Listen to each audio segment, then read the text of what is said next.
नमस्कार दोस्तों, मार्गदर्शन पे आपका बहुत बहुत स्वागत है। जैसा कि दोस्तों नव वर्ष आने वाला है और नव वर्ष की शुरुआत हम सभी चाहते हैं कि बहुत अच्छी तरह से आए, जिससे हमारा जीवन जो है मंगलमय हो। तो दोस्तों आज जानेंगे आप कि नव वर्ष की शुरुआत किस प्रकार करनी चाहिए। इससे पहले हमारे पूरे परिवार को नव वर्ष की हार्दिक शुभकामनाएं। भगवान करे आप लोगों के जीवन में कोई किसी प्रकार की परेशानी न आए, माता रानी आपके सारे संकट दूर करें। एक बार फिर बोलूँगी आपको कि नव वर्ष बहुत बहुत बहुत मंगलमय हो आप सभी के लिए। तो वीडियो में आगे बढ़ने से पहले बताते हैं दोस्तों कि देखिए, हमारा नववर्ष यानी हिंदू धर्म का नववर्ष जो है चैत्र महीने से, जो हिंदू महीना होता है उससे प्रारंभ होता है। पर महत्व ये नहीं रखता है कि आपका महीना कब से प्रारंभ होता है। महत्व ये रखता है कि जो भी आप मानते हैं, जिसमें आप भरोसा रखते हैं, चाहे वो हिंदी महीना हुआ या फिर अंग्रेजी महीना हुआ, जिसमें आप भरोसा रखते हैं उसकी शुरुआत आप किस प्रकार करते हैं। दोस्तों सभी चीज़ यानी जिस चीज़ को आप शुभ मानते हैं, जिस चीज़ को आप अपने लिए भाग्यवान मानते हैं, उस चीज़ की शुरुआत आपको बहुत अच्छी प्रकार से करना चाहिए। तो जैसे आधुनिक समय में हम लोग नव वर्ष की शुरुआत जो है वह 1 जनवरी से करते हैं और इस बार जो है 1 जनवरी पड़ रही है शुक्रवार के दिन। दोस्तों ये बहुत बड़ा संकेत है माता लक्ष्मी को प्रसन्न करने का। तो आज के दिन आप जो है कुछ ऐसे कार्य हैं या कुछ ऐसे पूजा पाठ हैं जिससे अपने नव वर्ष की शुरुआत जो है आप बहुत अच्छी प्रकार से कर सकते हैं। दोस्तों कुछ लोग आज के दिन जो है कि केक कट करते हैं, बाहर घूमने जाते हैं, तो कीजिए, वो आपकी इच्छा के ऊपर है। लेकिन मैं कहूँगी जो पूजा पाठ मैं बता रही हूँ वो आप पहले घर पे अपने संपूर्ण कर लीजिए, उसके बाद जहाँ भी घूमने फिरने का प्लान हो आपका वहाँ जाएं। दोस्तों सबसे पहले आपको क्या करना है, देखिए कोई भी आपका व्रत हो या फिर कोई स्पेशल दिन हो तो उस दिन आपको ब्रह्म मुहूर्त में जगना है। दोस्तों ब्रह्म मुहूर्त अपने आप में एक बहुत बड़ा सिद्ध मुहूर्त होगा। यानी आप सोच सकते हैं कि वो मुहूर्त जिसमें ऋषि मुनि यज्ञ हवन किया करते थे, पूजन किया करते थे, आज भी जो हमारे साधक हैं वो इसी मुहूर्त में उजग करके अपनी प्रार्थना जो है वो स्वीकार शुरू कर देते हैं। और हमें भी अगर किसी विशेष तिथि के लिए पूजा पाठ करना हो तो ये समय यानी 4 से 6 का जो समय होता है सुबह का, वो जो है बहुत विशेष होता है। तो आपको इसी अंदर उठ जाना है, ब्रह्म मुहूर्त में ही आपको जग जाना है, यानी 5 बजे 6 बजे के अंदर आपको जग जाना है। अब जगने के बाद आपको शुरू हो जाता है आपका कार्य। सबसे पहले तो दोस्तों देखिए, माँ गंगा जो है पतित पावनी है, तो सबसे पहले आप अपने सारे कार्य निपटा करके और जाइए स्नान कीजिए। स्नान के पानी में आप 2 बूंद गंगा जल डालिए। 2 बूंद गंगा जल डालने से दोस्तों एक तो हमारे ग्रह जो है वो हमारे पक्ष में आ जाते हैं और हर हर गंगे बोलते हुए स्नान कीजिए। अब बताती हूँ मैं आपको कि हर हर गंगे बोलने का अर्थ क्या है, क्यों हर हर गंगे बोल करके हम स्नान करते हैं। दोस्तों हर हर गंगे बोल करके जब आप स्नान करते हैं तो आपके सारे कष्ट जो है वह माँ गंगा की कृपा से हर हर कर स्नान के माध्यम से बह जाते हैं। और एक कहावत आपने ये भी सुनी होगी कि मन चंगा तो कटौती में गंगा, यानी अगर हमारा मन सच्चा है तो उसी बाल्टी के 2 बूंद गंगा जल में ही माँ गंगा का समावेश हो जाता है। तो आप इस प्रकार स्नान कर लीजिए, विधिवत अच्छी तरह से स्नान कर लीजिए, वस्त्र पहनिए, उसके बाद आप चलिए अपने पूजा घर में। तो जैसा कि आप सभी जानते हैं कि सबसे पहले आप सूर्य देव को अर्घ देंगे, जल देंगे।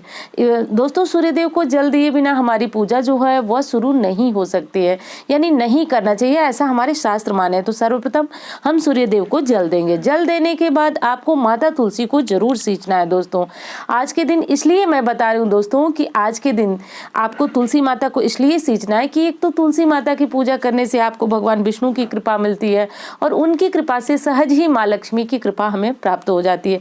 तो जैसा कि अभी कोरोना काल चला है और हम सभी बहुत ज़्यादा परेशान हुए हैं शारीरिक मानसिक रूप से, और बहुत सारे लोग जो है आर्थिक स्थिति उनकी बिगड़ गई है, यानी पैसे रुपये की स्थिति भी जो है खराब हो गई है। तो इस आने वाले साल में आज जो कि शुक्रवार से शुरू हो रहा है, शुक्रवार का दिन दोस्तों अपने आप में ही वैभव का दिन है, सुख का दिन है। तो इस दिन आपको इसी प्रकार पूजा करनी है। तो आपको तुलसी माता को पूजा करनी है। दोस्तों तुलसी माता की पूजा करके आपको, यानी उनको जिस प्रकार आप पूजा करते हैं, धूप दीप गंधक जो भी चढ़ाते हैं, आप उस प्रकार से विधिवत पूजा कर लें। अब एक चीज़ और बताती हूँ कि तुलसी माता की पूजा करने से आपको लगता है कि सिर्फ धन की प्राप्ति होती है या फिर हमारे पाप कटते हैं या घर में वास्तु दोष समाप्त हो। दोस्तों ऐसा नहीं है। तुलसी की पूजा करने से हमारा पितृदोष भी समाप्त हो जाता है।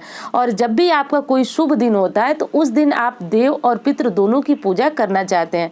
तो एक चीज़ और बताती हूँ आपको, जैसे कि आपको बताया जाता है कि रोटी गऊ को दीजिए और कुत्ते को दीजिए, चिड़ियों को दीजिए, यानी कहीं ना कहीं हम अपने देवता के साथ साथ ग्रह और पितृ दोनों को शांत करते हैं। तो तुलसी की पूजा करने से भी ये सारे लाभ आपको मिल जाते हैं। तो अब आपको ये करना है, तुलसी की पूजा आपकी संपूर्ण हो जाएगी। उसके बाद बारी आती है आपको अपने घर की पूजा करने की।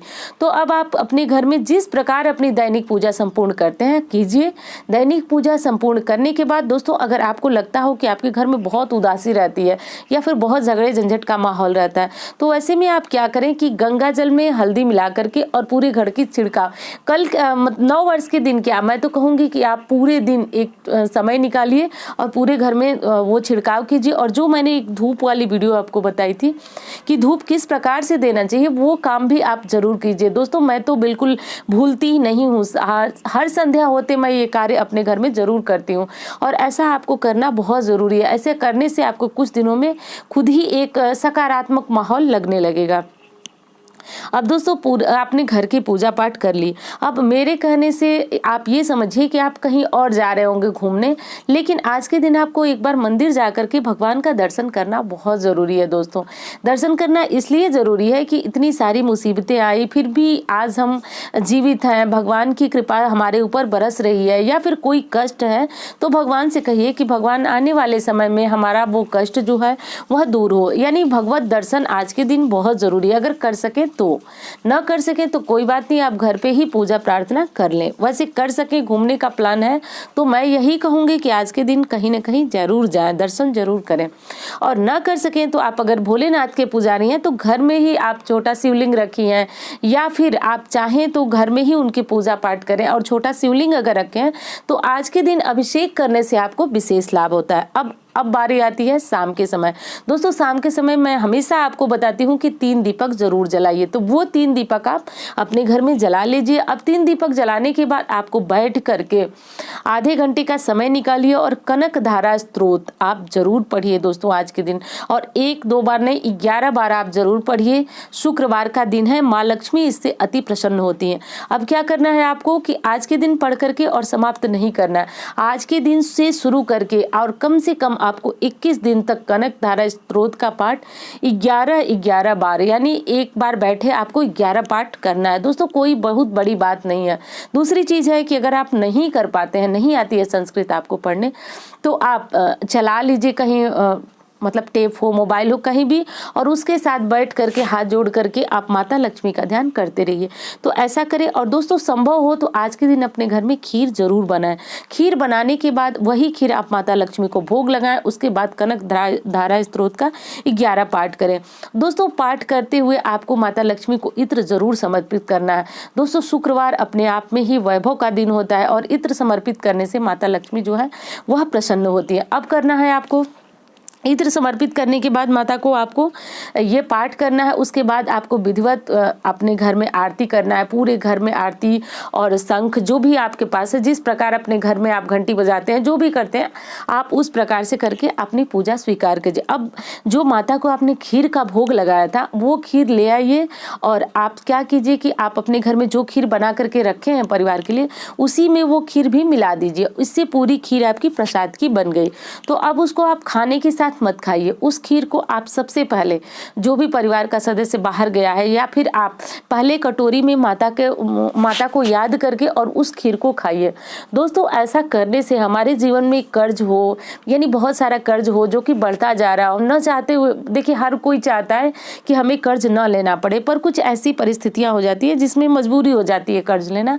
तो ऐसी स्थिति से बचने के लिए माता लक्ष्मी को याद करके उनको भोग लगाया हुआ खीर सबसे पहले आप प्रसाद के स्वरूप ग्रहण करें। बिल्कुल ऐसा न करें आप कि भोजन के साथ वो खीर जो है परोस दें।